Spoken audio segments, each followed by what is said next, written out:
Hola, hola. Pues bueno, como ven en el título, les voy a contar la otra mitad que no les relatan sobre lo que pasó en Perú con Pedro Castillo, ¿no? Y es que en los diferentes medios, en la televisión, en los diarios escritos y digitales, encontramos básicamente que te narran un día él despertó, se volvió loco y desapareció al Congreso. Pero eso no fue lo que pasó. Eh, no voy a asegurar ni a refutar que él sea inocente o culpable, pero sí me parece que hay datos interesantes de conocer. Sobre todo, viendo que si ustedes agarran en la red y buscan información, no puedo decir que todos, pero el 90% de los medios que salen sugeridos en el buscador más popular son medios de derecha, como la mayoría de los medios de comunicación, ya que los medios tienen una gran relación con la gente poderosa, pues con la gente del dinero, ¿no? Sabemos que los medios de eso viven, viven de la publicidad. Pedro Castillo empezó a ejercer el cargo de presidente el 28 de julio del año 2021, o sea, hace 2 años, ¿no? Básicamente, tomando en cuenta que estamos a 2023. Desde que Castillo ingresó, la verdad sí había expresiones muy clasistas hacia él, dado que él venía de provincia, él había sido un profesor rural, él ganó fuerza, como suelen ganar fuerza los movimientos de izquierda, porque abrazan a la gente olvidada. Es un debate muy fuerte que hay en muchos países alrededor del globo y más en América Latina, porque malamente la gente de las ciudades somos, me incluyo, creo que todos los que somos de las grandes capitales nos podemos incluir, si llegamos a tener expresiones clasistas y denostar a la gente de provincia.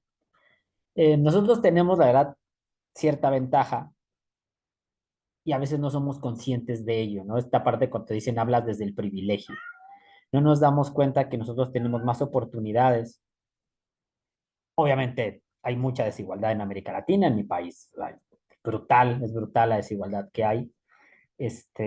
Pero aún así, la gente que vive en la capital, salvo un pequeño sector que sí tristemente vive en la miseria, los demás pueden encontrar alguna manera de sobresalir. Hay gente que vive en barrios populares, pero que tiene un buen nivel de vida o tiene incluso un poder adquisitivo que le permite ir a grandes eventos como conciertos, partidos, etcétera. Pero bueno, ¿por qué lo menciono? No es que me esté desviando del tema. Es importante tener esto en cuenta. En Perú pasa lo mismo. La gente de Lima, la gente de la capital, de mayor poder adquisitivo, se supone que con una mayor cultura, pero con muy poca visión en comunidad, que es lo mismo que pasa en los demás países de América Latina, a esa gente no le gusta porque no le encuentra sentido a que se empiece a invertir en la provincia, en las zonas olvidadas. Si uno busca lo que hizo Pedro Castillo en su gobierno, justo buscó construir infraestructura, pero lejos de la capital, en estos estados olvidados.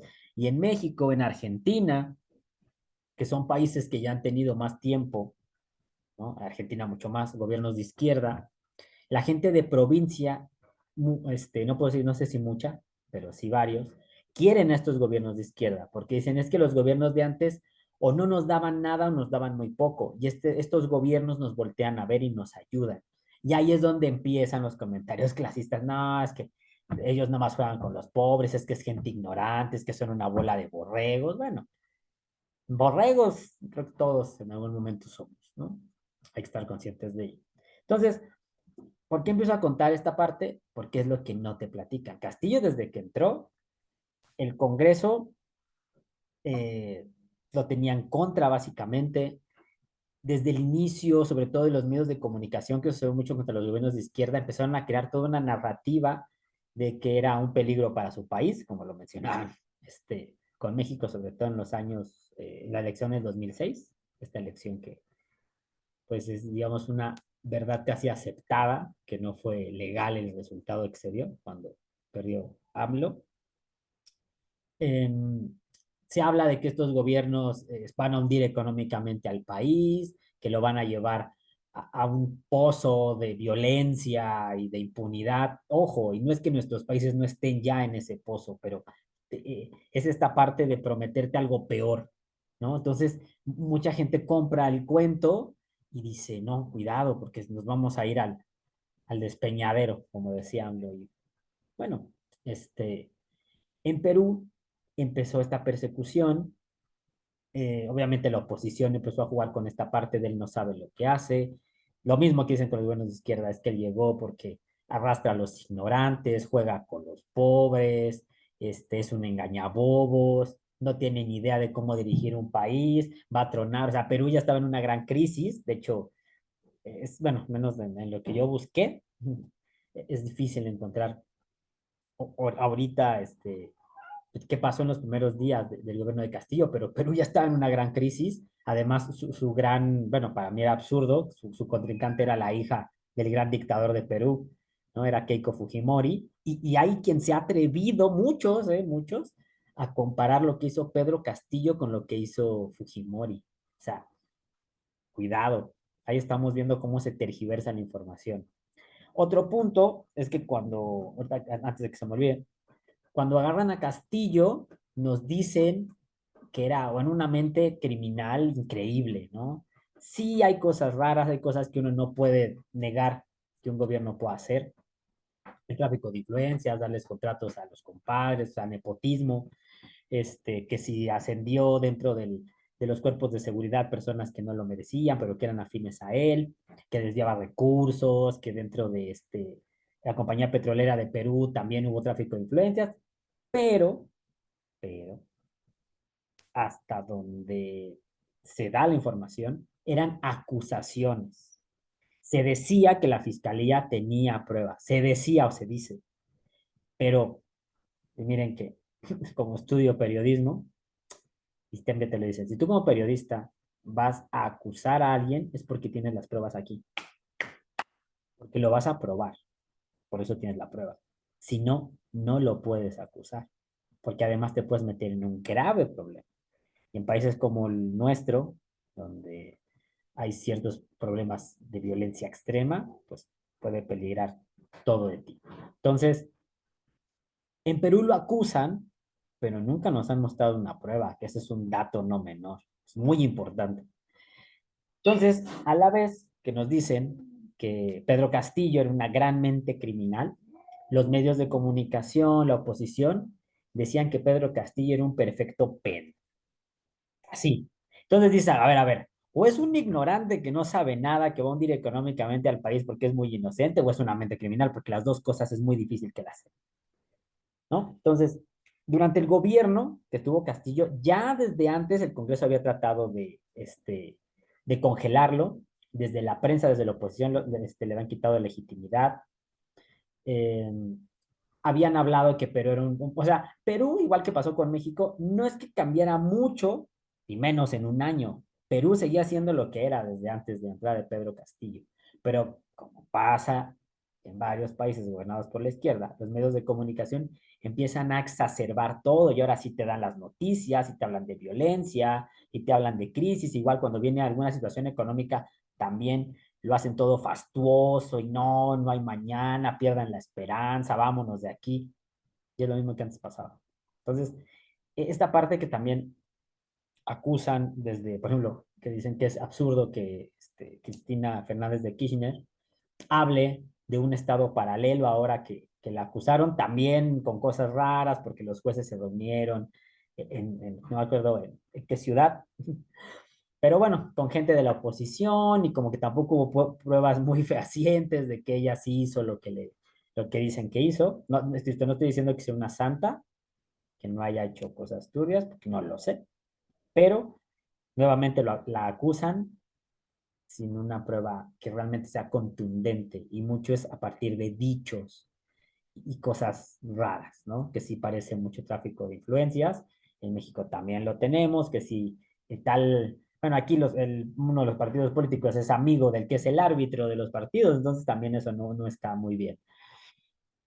Eh, pero con el caso de Perú, o sea, es lo mismo, desde la justicia, ¿no? Desde el Poder Judicial, desde la Cámara, ellos querían quitar a Castillo. Y Perú tiene una regla, que eso es lo que detona lo que vimos al final En Perú, el Congreso puede destituir al presidente y ellos lo iban a destituir por algo nunca antes visto que era, ay, se me fue el nombre técnico que le dan, incapacidad moral, porque estaba siendo investigado y según si era el líder de un gran tráfico de influencias. Entonces, cuando él ve que lo van a destituir, toma la mala decisión, porque a todo no lo iban a destituir, de tratar de desintegrar el Congreso, de anularlo y quedarse él con todo el poder. Esto provoca que varios de sus ministros renuncien, algunos de ellos, pues ya conforme están pasando las cosas, vemos que también estaban coludidos con la oposición en ese momento. Y pues es cuando nos cuentan toda esta parte, es que un día se levantó, era un maldito loco enfermo de poder y se quiso dar un autogolpe de Estado, pero esa no fue la verdad. Desde antes ya lo habían atacado, desde que él empezó, evitaron que hiciera varias de las propuestas, lo atacaron, lo denostaron, lo denigraron, hicieron comentarios racistas, atacaron a gente de su familia, a su hermana, a sus sobrinos, se me acuerdo sobre todo a una sobrina. Entonces, ya cuando te cuentan todo el cuento y si no me creen, pues pueden buscarlo, pues ya te percibes que no es lo que te dijeron, o sea, no es que era un maldito loco. Hizo cosas mal, sí, hizo cosas bien también, sobre todo, insisto, ayuda a las provincias, pero a la gente de la capital eso no le importa, porque vivimos en una sociedad muy egoísta, ¿no? Entonces, no sé, yo no me atrevería a decir que Pedro Castillo es culpable, al menos no de todo lo que le imputan, porque también parece más como una serie de pretextos, ¿no? Es como cuando tú invitas a alguien a ir a algún lugar y te dice 5 cosas por las cuales no puede ir y te das cuenta que simplemente pues, no quiere ir, pero no te lo quiere decir abiertamente. Aquí es lo mismo. Simplemente lo querían destituir, entonces le empezaron a meter y a meter al costal y échale, échale, échale, échale para que te sea incapaz moralmente de dirigir al país. No sé qué tan capaces sean los demás moralmente de dirigir a Perú. Perú es un país que además ellos pensaron que no iba a pasar nada y ahorita estamos viendo que ahí se declara el estado de emergencia porque la gente que sí era afín, porque Pedro Castillo ganó legalmente la elección, salió a las calles, está protestando, la gente empezó a marchar hacia Lima y entonces ponen el toque de queda y una serie de cosas que te demuestran que la gente no está contenta. Quizá en Lima la media de la gente sí, porque ellas desde, pues sí hay que decirlo, desde su clasismo no querían a Pedro Castillo, pero había mucha gente que sí lo quería. Y realmente lo que le hicieron es ilegal. Y el verdadero golpe de Estado es haber quitado a Pedro Castillo. Porque entonces, ¿de qué sirve que vayas y votes por un presidente? Se fue a cabo el Congreso, lo puede quitar en un año, inventándose una serie de hechos. Insisto, ¿por qué inventar? Porque no tenemos una prueba fehaciente donde diga, miren, aquí esto es la cuenta, el correo electrónico. Hoy en día pues ya no se usan cartas, ¿no? Pero una prueba donde se revele que efectivamente él hizo todo lo que dijeron que hizo. O al menos la mayoría de las cosas o algo que haga que lo puedan quitar de la presidencia. Esa es la historia detrás de lo de Pedro Castillo. Si es culpable o no, yo no lo sé. Probablemente los medios de Perú tampoco lo sepan, varios. Insisto, ellos hablan desde sus intereses y eso es una cuestión de los medios. Los medios de comunicación son los que construyen la opinión pública, no lo construye la gente de a pie, no lo construimos nosotros. Los medios de comunicación son los que influyen en las personas. Esa es una verdad. A Lula da Silva hasta lo metieron a la cárcel en historia que le crearon de los medios de comunicación, que tampoco debe ser un santo, ¿no? Desgraciadamente es muy difícil encontrar a alguien así más en la política, pero sí es muy claro que los medios de comunicación, del lado de los grandes empresarios, que no se ven favorecidos por estas políticas de tinte nacionalista en cuanto a situación económica que se da en los gobiernos de izquierda, pues ellos empiezan a atacar a estos gobiernos porque no los favorecen, no favorecen ya los grandes capitales, tratan de romper con cierta parte del neoliberalismo y eso es lo que pasa. Eso más o menos es lo que pasó con Perú. Ni yo tengo toda la verdad, pero tampoco lo que has leído en los medios de comunicación de que un día él se levantó y dio un golpe de estado, está loco, eso tampoco es la verdad, ¿vale? Pero créeme que yo ya te di más del panorama. Sí hubo ataques muy clasistas desde el inicio en contra de Pedro Castillo y desde el inicio lo quisieron destituir hasta que lograron hacerlo por estas reglas que hay en Perú. Bueno, pues llegaste hasta acá, muchas gracias. Cualquier comentario es bienvenido, de preferencia con respeto y proponiendo el diálogo. Y pues te deseo un gran 2023, que no te traicionen como lo que vemos en este video y que ojalá la gente pueda ver por el conjunto y por la comunidad y no solo por lo que me beneficia a mí y a mi bolsillo y más los que vivimos en las capitales, que tenemos, aunque no lo parezca, más oportunidades que la mayoría de la gente que vive en la provincia. No lo digo con un tinte clasista. Simplemente vean datos socioeconómicos, simplemente vean cuántos hospitales, cuántas universidades, cuánta infraestructura tenemos que esa gente no tiene y que no la tiene porque muchas veces los gobiernos no las construyen porque no viste, porque no reluce. ¿Va? Les deseo lo mejor de siempre. Nos vemos hasta la próxima. Chao.